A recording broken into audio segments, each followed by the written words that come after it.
प्यारे साथियों, आप सभी का स्वागत करता हूं अपने एमआरएस स्टडी परिवार में। तो यहां पे हम लोग जो है human resource development and organisational behaviour, ये जो सब्जेक्ट था इसको जो है हम लोग यहां पे डिस्कस कर रहे थे। तो ये जो सब्जेक्ट्स है इसमें हम लोग जो है बात करने वाले हैं आपका आगे के टॉपिक्स, और मॉड्यूल 2 जो है हम लोग डिस्कस कर रहे थे। तो ये जो मॉड्यूल 2 है इसमें अब हम लोग बात करेंगे यहाँ पे आपका retraining in human resource management. Human resource management में रीट्रेनिंग का मतलब क्या होता है? रीट्रेनिंग का मतलब होता है कि वैसा प्रोसेस जिसमें किसी को कोई नई स्किल्स नहीं सिखानी है, बट जो स्किल्स उसके पास है उसी में और अपडेट करना है। जैसे कोई व्यक्ति जॉब ले लिया, अब जॉब ले लिया, अब वो जो है ऑटो कैड अच्छे से चलाना जानता है, ठीक है, ऑटो कैड जो है चलाना जानता है। बट ये ऑटो कैड कब चलाया था? 2008 में जब ऑटो कैड आया तो उस समय के सॉफ्टवेयर पे चलाया, और अब आप गया आपका 2023।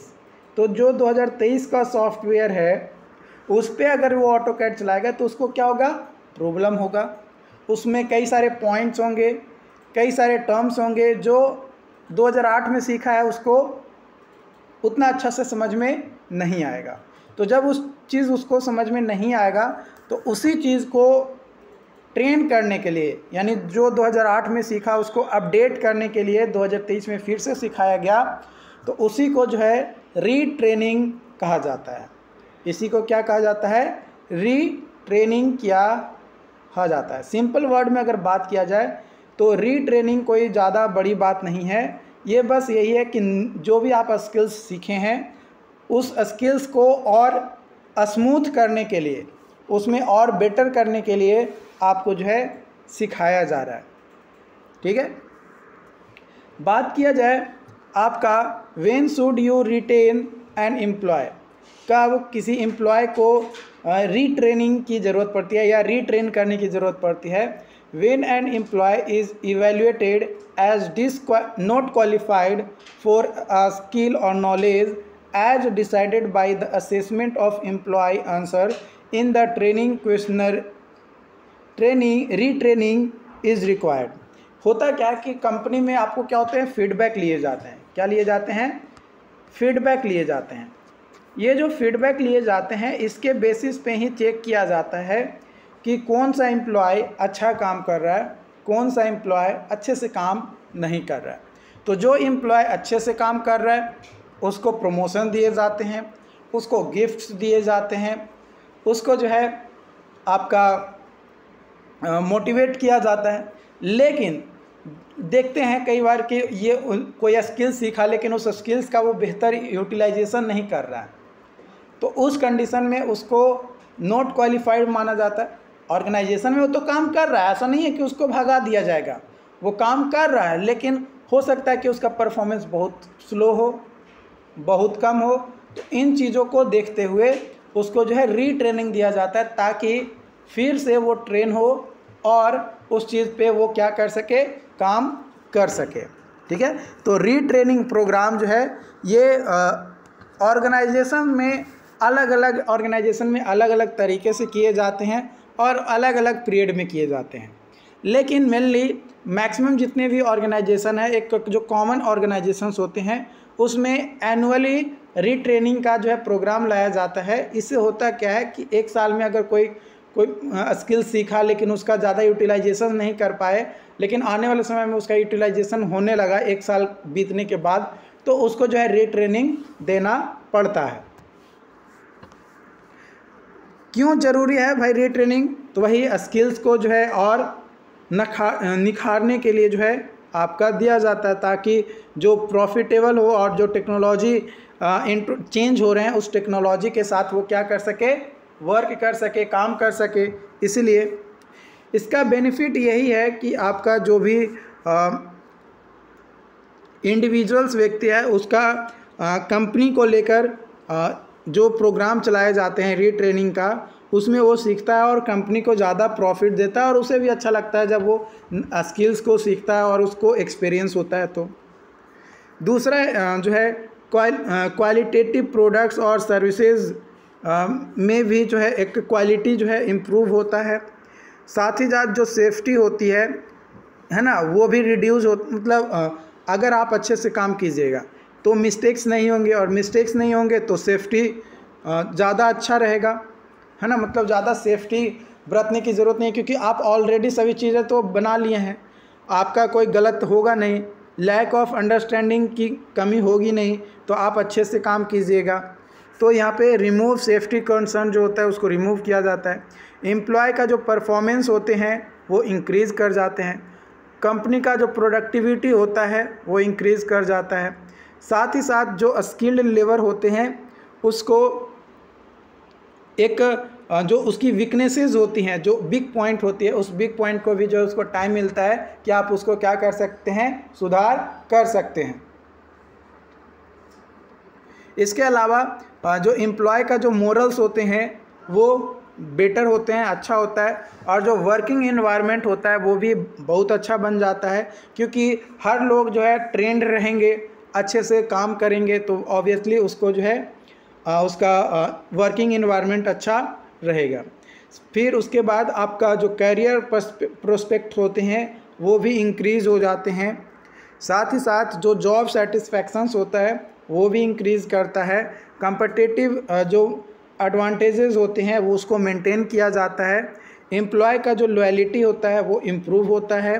वेस्ट एम्प्लॉय जो है काम करना पसंद करते हैं। कंपनी में कौन काम, जैसे दोबारा बार बार जब एक ही व्यक्ति को ट्रेनिंग किया जाता है तो कई सारे लोग इरिटेट हो जाते हैं। क्यों? क्योंकि भाई एक ही चीज़ें बार बार करवा रहा है, ये हमको पसंद नहीं है, तो वो छोड़कर चला जाता है। लेकिन मैक्सिमम लोग क्या करते हैं, रिटेन करते हैं, क्योंकि उसकी स्किल्स को इम्प्रूव करने के लिए मदद किया जा रहा है कंपनी के द्वारा। जब जब बार बार ट्रेनिंग जब दिया जाता है तब। How to create an employee retraining programme, कैसे क्रिएट किया जाता है रीट्रेनिंग प्रोग्राम एम्प्लॉय के लिए किसी भी ऑर्गेनाइजेशन के अंदर।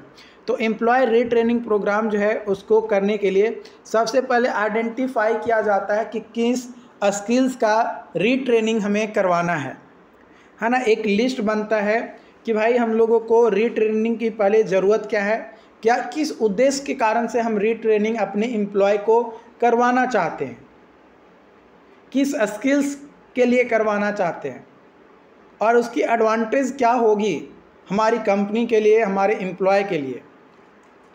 और उसके अनुसार हम लोग जो है क्या करते हैं, एक प्लान बनाते हैं। उसके बाद जो प्लान हमारा होता है वो डेवलप किया जाता है। उसमें कई सारे पॉइंट्स को जो है इंडिकेट किए जाते हैं, जैसे types of retraining space, facilities, elective training, time, length, assessment, cost कितना लगेगा, कब कब छुट्टी मिलेगी ट्रेनिंग के दौरान, परफॉर्मेंस, क्लोथ्स, एडिक्वेट गाइडलाइंस कि भाई आपको ये ड्रेसेस पहन कर आनी है जब आप ट्रेनिंग में होंगे, आप ट्रेनिंग में नहीं रहेंगे तो ये ड्रेसेस आपको पहनने हैं। तो इस तरीके का ड्रेस कोड के बारे में प्रॉपर एक डिटेल एक प्लानिंग जो है बनाया जाता है। उसके बाद रीट्रेनिंग प्रोग्राम का जो पैसा लगता है उसको कैलकुलेट किया जाता है ना, क्योंकि पैसा भी तो कैलकुलेट होना चाहिए ना कि कितना लर्निंग मटेरियल्स होंगे, क्या सप्लाई करवाने हैं, कौन से इक्विपमेंट मंगवाने हैं, कौन फैसिलिटेट करेगा, कौन गाइड करेगा, कौन ट्रेनिंग लेगा, कितने लोग होंगे, कितने सॉफ्टवेयर की ज़रूरत होगी, कितने हार्डवेयर की ज़रूरत होंगी, कितने कंप्यूटर्स की ज़रूरत होंगे। इन सभी चीज़ों का क्या किया जाता है, कैलकुलेशन किया जाता है। उसके बाद जो भी इंफॉर्मेशन कलेक्ट किए जाते हैं वो सारे इंफॉर्मेशन जो है पर्सनल को क्या किए जाते हैं, प्रोवाइड किए जाते हैं। और उसके बाद एम्प्लॉय को जो है कोचिंग प्रोवाइड किया जाता है, मतलब इंस्ट्रक्शन देना स्टार्ट किया जाता है। और जो जो रिवाइज ट्रेनिंग मटेरियल्स थे वो सारे अवेलेबल रहते हैं, और उसके अनुसार ही जो है ग्राफिक्स के थ्रू, स्लाइड्स के थ्रू, लर्निंग मॉड्यूल्स के through, contrast past training materials में पहले क्या था, अब कैसे इम्प्रूवमेंट इसमें किया जाएगा, फाइनल एग्जामिनेशंस का असेसमेंट जो होंगे इफ़ेक्टिवली कैसे होंगे, इन सभी पे आपका जो है होता है। उसके बाद आपका जो है यहाँ पे टर्म है परफॉर्मेंस अप्रेजल। परफॉर्मेंस अप्रेजल जो है ये एक प्रोसेस है किसी भी कंपनी के अंदर जिसमें एम्प्लॉय क्या दे रहा है ना, उसका फीडबैक जो मिलना, ताकि और भी उसके परफॉर्मेंस में इम्प्रूव होने में मदद करे। मान लो कोई एम्प्लॉय काम कर रहा है, अब उसका फीडबैक आया, अब वो फीडबैक लेने के बाद जो HR मैनेजर है वो उस एम्प्लॉय को बोलेगा कि देख भाई तुम्हारा काम जो है थोड़ा ख़राब चल रहा है, तुम अपने काम को इम्प्रूव करो। तो वो क्या करेगा, अपने जो भी उसको फीडबैक मिला उस फीडबैक के बेसिस पे वो अपना काम और अच्छे तरीके से करना स्टार्ट करेगा। तो ये जो प्रोसेस है इसी को जो है परफॉर्मेंस अप्रेजल कहा जाता है। While several employees find performance appraisal to be unnecessary if done right, it have several benefit for the organization। जो परफॉर्मेंस अप्रेजल है इससे एम्प्लॉय कई बार अननेसेसरली मिलते हैं जबकि वो अच्छा काम कर रहा होता है, लेकिन फिर भी उससे क्या होता है, परफॉर्मेंस अप्रेजल से अगर कोई अच्छा काम कर रहा है तो ऑर्गेनाइजेशन को ही जो है क्या होता है, बेनिफिट्स होते हैं। जो परफॉर्मेंस अप्रेजल है ह्यूमन रिसोर्स मैनेजमेंट में, ये एम्प्लॉय के वर्थ को और उसके कंट्रीब्यूशंस किसी भी जॉब के रिगार्डिंग उसका क्या कंट्रीब्यूशन रहा है और वर्थ रहा है उसको एनालाइज करने का ही जो है प्रोसेस है, यानी एक तरीके का फीडबैक ही आप कह सकते हैं। देखो इसको अलग अलग तरीके से आप डिफ़ाइन कर सकते हो, ये डिपेंड ऑन योर स्किल्स, आपके ग्रामर के बेसिस पे आपको डिपेंड करता है कि आप कैसे इसको जो है डिफ़ाइन कर रहे हो। जो परफॉर्मेंस अप्रेजल है वो हेल्दी कंपटीशन क्रिएट करता है आपका कलीग्स के बीच में। ये हेल्प करता है एम्प्लॉय को कंपेयर करने में और अपने स्किल्स को इम्प्रूव करने में जब उसकी ज़रूरत होती है तब। Appraisals are usually held annually in most companies. Maximum जितने भी कंपनी है सभी कंपनीज़ में लगभग साल में एक बार जो है फीडबैक लिए जाते हैं सभी एम्प्लॉय का कि कौन सा एम्प्लॉय कैसा काम कर रहा है, किसको और इम्प्रूवमेंट की ज़रूरत है, किसको इम्प्रूवमेंट की ज़रूरत नहीं है। बात किया जाए कि परफॉर्मेंस अप्रेजल जो वर्क होते हैं ये कैसे किए जाते हैं, तो इसको करने के लिए कई सारे कंपनी अलग अलग तरीके से अप्रोच करते हैं। कुछ कंपनी जो है एनुअल रिव्यू प्रोसेस करते हैं, कुछ कंपनी जो है असेसमेंट सेशन लाते हैं, कुछ सेमी एनुअल करते हैं, कुछ क्वार्टरली करते हैं। तो डिपेंड ऑन कंपनी कि वो किस तरीके का कंपनी है, वो किस तरीके से फीडबैक जो है अपने एम्प्लॉय का ले रहा है कि भाई जो एम्प्लॉय है वो कितना काम कर रहा है, किस तरीके से काम कर रहा है।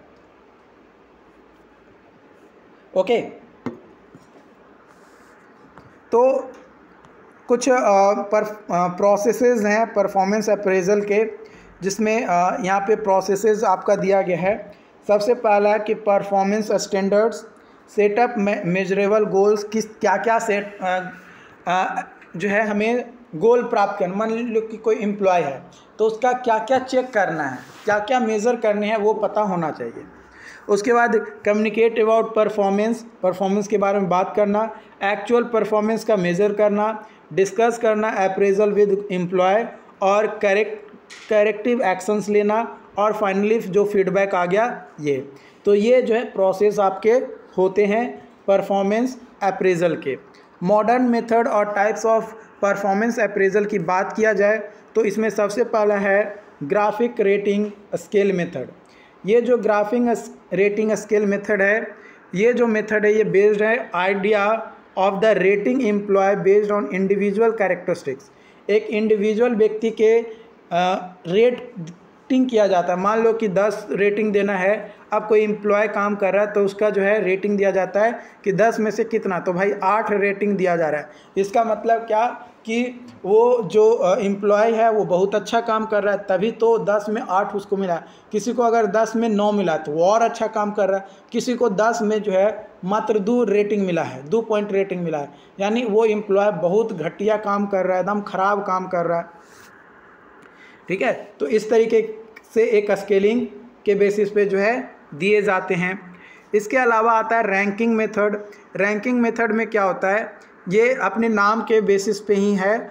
जो ह्यूमन रिसोर्स टीम होते हैं वो हर एक एम्प्लॉय का एक रैंकिंग प्रोवाइड करते हैं।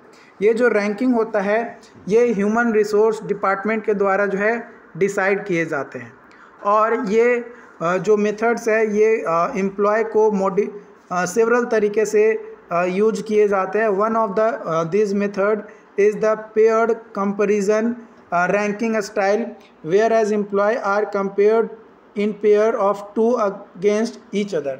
इसमें होता क्या है रैंकिंग वाला में, मान लो कि रैंकिंग कैसे देंगे, अब मान लो 10 एम्प्लॉय जो है काम कर रहा है कहीं पे, है ना, 10 एम्प्लॉय कहीं पे काम कर रहा है, तो 10 एम्प्लॉय में हम लोग देखेंगे कि सबसे अच्छा काम कौन कर रहा है, तो जो सबसे अच्छा काम कर रहा है उसका रैंकिंग 1 देंगे, जो उससे थोड़ा ख़राब कर रहा है उसको 2 देंगे। तो इस तरीके से कंपेयर कर करके हम लोग जो है क्या करते हैं, रैंकिंग प्रोवाइड करते हैं। उसके बाद आगे बात करें तो अगला मेथड है चेकलिस्ट मेथड। इसमें क्या होता है कि employee are evaluated by making us the checklist. In this method the checklist can have a variety of different factors that a human resource department can choose to be important. The employee are then judged based on their factors. Employee must select the between yes or no option in these checkbox। मतलब कुछ जो है checklist दिए जाते हैं, मतलब यहाँ पे लिख दिया गया कि इसके एक पहला नंबर में कि एम्प्लॉय का जो है वर्किंग आवर, है ना, एंट्री प्रेजेंट कब हो रहा है और बाहर कब जा रहा है, मतलब इन कब कर रहा है और आउट कब हो रहा है। उसके बाद दूसरा कि भाई कितने देर ये वर्किंग आवर में कितने देर ये काम करता है अच्छे तरीके से और कितने देर ये ख़राब से काम करता है, मतलब मन लगा कर काम करता है। इस चीज़ों को जो है यहाँ पे देखा जाता है। इस तरीके से कई सारे पॉइंट्स जो है लिखे रहते हैं, उसमें यस या नो किया जाता है, या हो सकता है कि उसमें आपका नाम दिया जाता है। तो अलग अलग जो है चेकलिस्ट बनाए जाते हैं और उसके बेसिस पे ही जो है इसमें रैंकिंग दिए जाते हैं, मतलब एक लिस्ट बनाया जाता है और उसके अनुसार एम्प्लॉय को जज किया जाता है कि कौन सा एम्प्लॉय जो है आपका बेटर तरीके से काम कर रहा है। उसके बाद अगला मेथड है मैनेजमेंट बाय ऑब्जेक्टिव मेथड। इसमें क्या होता है कि एक सिस्टमेटिक मेथड्स की मदद से एक आइडिया लिया जाता है जिसमें जो ऑब्जेक्टिव्स, जो गोल दिए गए हैं किसी भी ग्रुप ऑफ एम्प्लॉय को, वो क्या करता है कि उसमें कौन ज़्यादा अच्छे से उसके बारे में बता रहा है। क्योंकि कई सारे एम्प्लॉय काम किए, अब उस एम्प्लॉय के परफॉर्मेंस के बेसिस पे क्या किया जाता है, इसको चेक किया जाता है कि वो किस तरीके से मैनेज किया है अपनी चीज़ों को।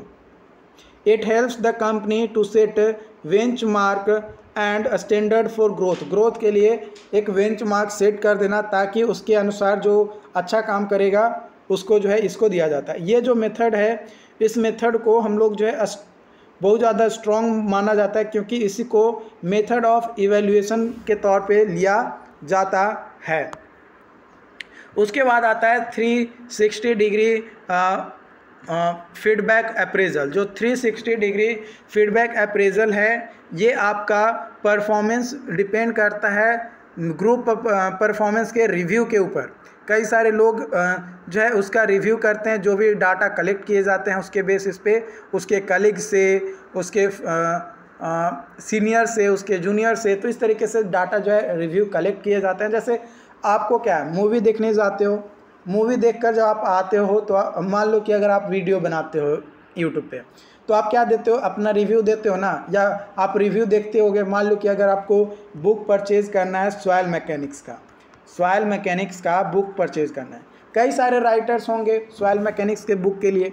अब ये जो बुक है, इस बुक के लिए मान लो कि बीसी पूनमिया है ना, गोपाल रंजन है, तो मान लो कि गोपाल रंजन और बीसी पूनमिया, ये दो में से आपको जो है चेक करना है कि कौन बेस्ट है। तो आप क्या जाते हो, रिव्यू करते हो, अलग अलग लोगों की बातों को जो है सुनते हो, समझते हो कि कौन क्या जो है रिव्यू किस तरीके से दे रहा है। उसी के बेसिस पे क्या होता है कि आप अपना काम करते हो, है ना, उसी के बेसिस पे आप क्या करते हो, काम करते हो कि हाँ भाई ये बहुत अच्छा है, ये हमारे पॉइंट ऑफ व्यू से अच्छे हैं, तो हम इसका बुक जो है परचेज करेंगे। उसके बाद आता है general performance appraisal in HRM। क्या होता है जनरल परफॉर्मेंस अप्रेजल?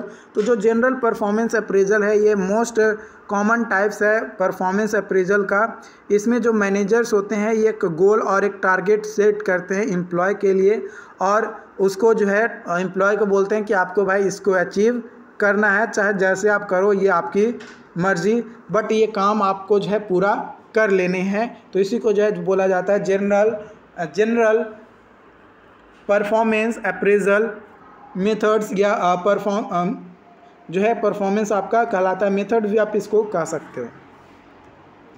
ओके, उसके बाद आता है टेक्नोलॉजिकल परफॉर्मेंस अप्रेजल। जो इसमें क्या होता है कि टेक्नोलॉजी का यूज करके जो है स्किल्स का क्या किया जाता है, जजमेंट किया जाता है। मान लो कि कई सारे लोगों का जो है क्या किया जाता है, स्किल्स देखा जाता है कि ये कितने तरीके का स्किल्स को जो है ग्रैब किया है, सीखा है, समझा है, जाना है। उसके बेसिस पे एम्प्लॉय को क्या किया जाता है, रिलेट किया जाता है। उसके बाद सेल परफॉर्मेंस अप्रेजल। कई बार क्या होता है, मान लो कि आप अगर सेल्स पर्सन के तौर पे अगर आप काम कर रहे हो किसी कंपनी में, तो आप एक मंथ में कितना सेल कर पा रहे हो, उसके बेसिस पे, ताकि वो कंपनी के लिए बेनिफिशियल हो रहा है कि नहीं हो रहा है, आप बेनिफिट दे रहे हो कंपनी को या नहीं दे रहे हो, इसको जो है देखा जाता है। मतलब सेलिंग आप कितना करवा पा रहे हो, उसके बेसिस पे जो है रेटिंग दिए जाते हैं। बात किया जाए परफॉर्मेंस अप्रेजल के ऑब्जेक्टिव्स की, तो इसका मेन इम्पॉर्टेंस है कि फीडबैक प्रोवाइड करना। जो भी एम्प्लॉय है उसको क्या करना, फीडबैक प्रोवाइड करना, मेन इसका ऑब्जेक्टिव है। दूसरा ऑब्जेक्टिव इसका ये है कि डाउन साइज और राइट साइज जो है बताना कि क्या हुआ है, जो राइट पर्सन है उसको प्रमोट करना, ठीक है। साथ ही साथ एक गोल सेट करना कि हाँ भाई हमें जो है ये चीज़ें आने वाले 10 सालों में अचीव कर लेनी है, हमें प्राप्त कर लेनी है, हमारे कंपनी के लिए ये बेनिफिशियल है।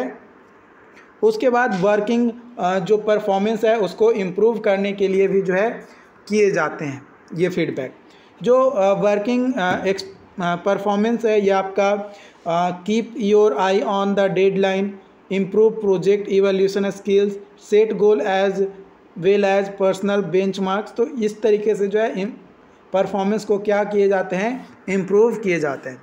उसके बाद कंपनसेशन चार्जेस को डिटरमाइन करने के लिए कि किसको कंपनसेशन चार्जेस कितना देना है, इनकरेज करने के लिए, मॉनिटरिंग करने के लिए जो है किया जाता है। साथ ही साथ एम्प्लॉय को ट्रेनिंग की ज़रूरत है, डेवलपमेंट की ज़रूरत है या नहीं है, इसके लिए भी जो है हमारा ये फीडबैक लिए जाते हैं। मतलब ये जो अप्रेजल परफॉर्मेंस अप्रेजल है इसको करवाया जाता है। बात किया जाए इसमें legal defence for personal decision को प्रोवाइड करने के लिए भी जो है किया जाता है।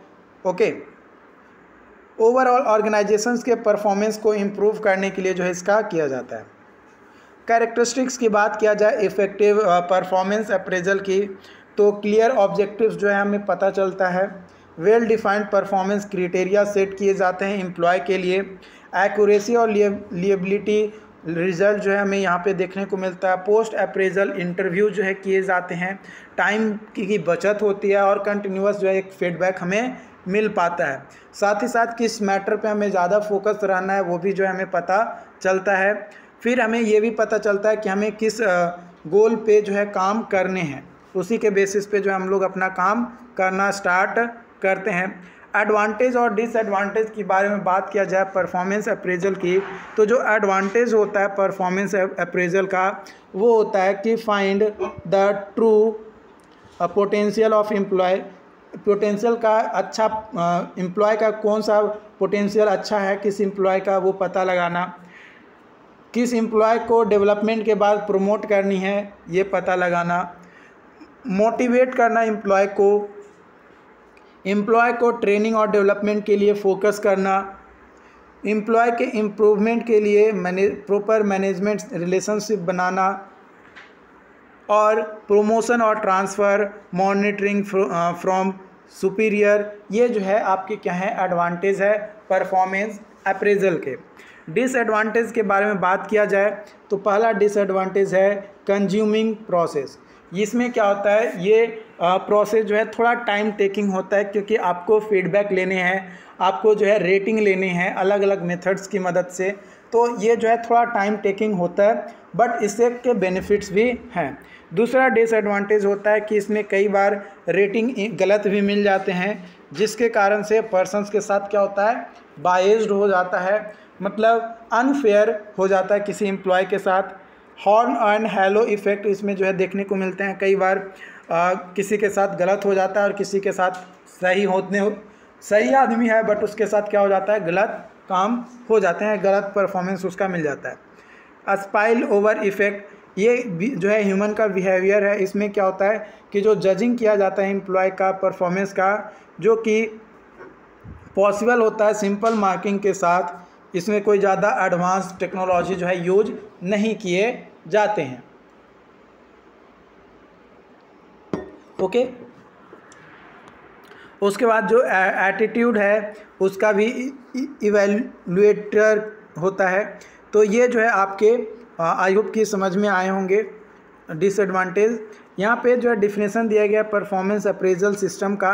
तो देखो, परफॉर्मेंस अप्रेजल सिस्टम की बात किया जाए तो ये एक तरीके का मेथड है जिसकी मदद से एम्प्लॉय के जो परफॉर्मेंस है और जो उसका परफॉर्मेंस का ट्रेंड्स है उसको इवैल्यूएट करने का काम करता है। इसमें एक स्टैंडर्ड मेजरमेंट जो है फिक्स किए जाते हैं परफॉर्मेंस अप्रेजल प्रोसेस में के अंतर्गत, और अलाउ किया जाता है कुछ फ्लेक्सिबिलिटी, उसके बेसिस पे परफॉर्मेंस अप्रेजल जो है किए जाते हैं। अलग अलग टेक्निक्स मैंने आपको ऑलरेडी बता दिया, उन टेक्निक्स की मदद से आपको जो है ये किए जाते हैं। बेनिफिट्स की बात किया जाए वो तो ऑब्जेक्टिव्स जो हैं, जो ऑब्जेक्टिव्स है परफॉर्मेंस अप्रेजल्स के, वही यहाँ पे बेनिफिट्स भी जो है आपके हो जाएंगे। एम्प्लॉय का ग्रो करने में प्रोफेशनली हेल्प करता है ना, प्रोडक्टिव होता है, एम्प्लॉय का इंगेजमेंट जो है किसी काम को लेकर बढ़ जाता है, पिन पॉइंट परफॉर्मेंस जो है काम करता है, परफॉर्मेंस जो है ऑर्गेनाइजेशन में कॉन्स्टेंटली मेंटेन्ड रहता है, उसमें किसी तरीके का कोई प्रॉब्लम क्रिएट नहीं होता है। तो इन पॉइंट्स को लेकर ऑलरेडी मैंने कई बार बता दिए हैं, इसको एक बार आप गो थ्रू कर लेना, एक बार इसको जो है रीड कर लेना। अगर कोई डाउट्स रहता है तो आप हमें ज़रूर बताना।